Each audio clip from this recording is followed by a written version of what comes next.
Aujourd'hui, Autoplus est non loin de Wolfsburg, tout près du quartier général de Volkswagen, pour vous présenter ce nouveau modèle, le Volkswagen Tayron. Un Tayron qui se place dans la gamme entre le Touareg et le Tiguan et qui remplace l'ancien Tiguan Allspace. Alors, qu'est-ce que Volkswagen nous réserve avec ce nouveau Tayron? C'est ce que nous allons voir tout de suite.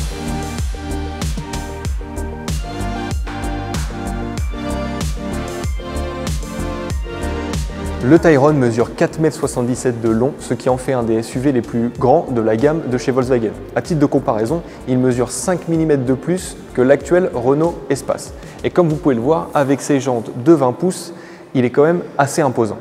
À l'avant, on retrouve une calandre positionnée très en hauteur. Une calandre au style affirmé qui n'est pas nouvelle puisque nous pouvons la retrouver sur le Tiguan. Le large capot sculpté et les projecteurs LED renforcent cette impression de puissance.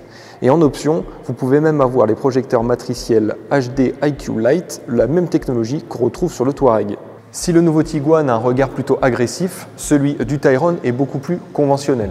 On peut remarquer la présence de cette barre de LED qui est commune à beaucoup de modèles de chez Volkswagen qui relie les deux feux de jour entre eux. Dans toute la gamme du Tayron, le style du pare-choc change en fonction de la finition.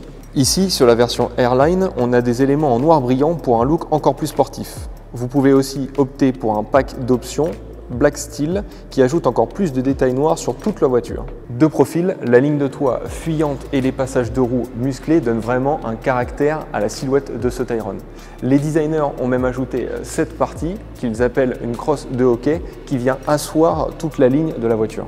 Sur la partie inférieure, on remarque que les passages de roues en arc de cercle ont disparu. Ces derniers font place à des passages de roues semi-circulaires qui donnent à ce Tayron un vrai côté baroudeur. Ces passages de roues nous feraient presque penser à ceux d'un Toyota Land Cruiser ou d'un Mercedes Classe G. Ce qu'on remarque principalement à l'arrière, c'est cette bande de LED qui fait littéralement toute la largeur de la voiture et qui offre des animations lumineuses lorsque on démarre et qu'on arrête la voiture. Contrairement au Tiguan, cette barre de LED se rétrécit en son centre, ce qui affine le style du Tayron.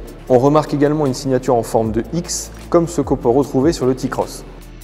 Nous sommes désormais à bord de ce Volkswagen Tayron. Dans cette finition Airline qui nous offre des éléments de design exclusifs, on peut retrouver notamment du cuir sur le tableau de bord ainsi que de l'Alcantara, un intérieur à vocation plutôt sportif.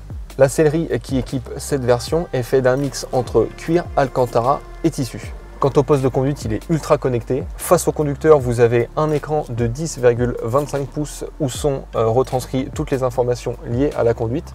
Et au centre du tableau de bord, vous avez un immense écran numérique qui est évidemment compatible avec Apple CarPlay et Android Auto, qui est de base en 12,9 pouces mais qui peut en option être monté jusqu'à 15 pouces. Nous sommes quand même en présence d'un intérieur assez minimaliste car vous avez la présence de très peu de boutons physiques, si ce n'est cette molette qui sert à contrôler certaines fonctions de l'écran principal. On sent que l'intérieur de ce Tayron est tourné vers le confort des passagers avec notamment des vitres acoustiques, un éclairage d'ambiance poussé, des sièges ergo-actives qui peuvent intégrer les fonctions massage ainsi que la ventilation et le chauffage, mais aussi les suspensions actives qui devraient offrir un très haut niveau de confort pour les occupants. À l'arrière, la modularité est au rendez-vous, proposée en version 5 et 7 places. C'est cette dernière version que nous avons. Ici, sur la deuxième rangée de sièges, les occupants auront quand même pas mal d'espace avec notamment cette banquette qui avance et qui recule en longueur.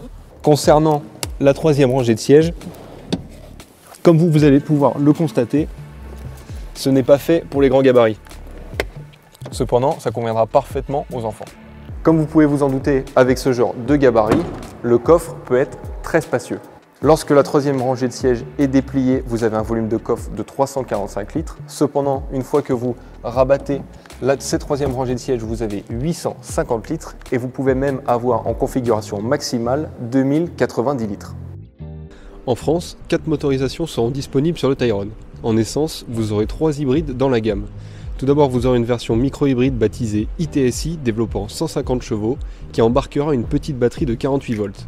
Ensuite, on retrouve des versions hybrides rechargeables avec deux niveaux de puissance de 204 et 272 chevaux. Proposant une autonomie totale d'environ 850 km, ces versions hybrides rechargeables pourront offrir, selon Volkswagen, plus de 100 km d'autonomie en mode 100% électrique. Évidemment, nous attendrons les mesures du labo Autoplus pour en avoir le cœur net. Enfin, le Tayron proposera également une version diesel de 150 chevaux. Ce modèle sera lancé sur le marché européen en mars 2025. Son prix d'entrée en France sera de 49 990 € en version Life Plus. En revanche, pour les versions les plus haut de gamme, le prix d'entrée du Tayron tournera autour des 68 000 €. Quant à moi, il ne me reste plus qu'à vous demander ce que vous avez pensé de ce Volkswagen Tayron. Pour cela, rendez-vous en commentaire. Quant à moi, je vous invite à vous abonner à la chaîne YouTube d'Auto Plus ainsi qu'à nous suivre sur tous nos réseaux. A très vite.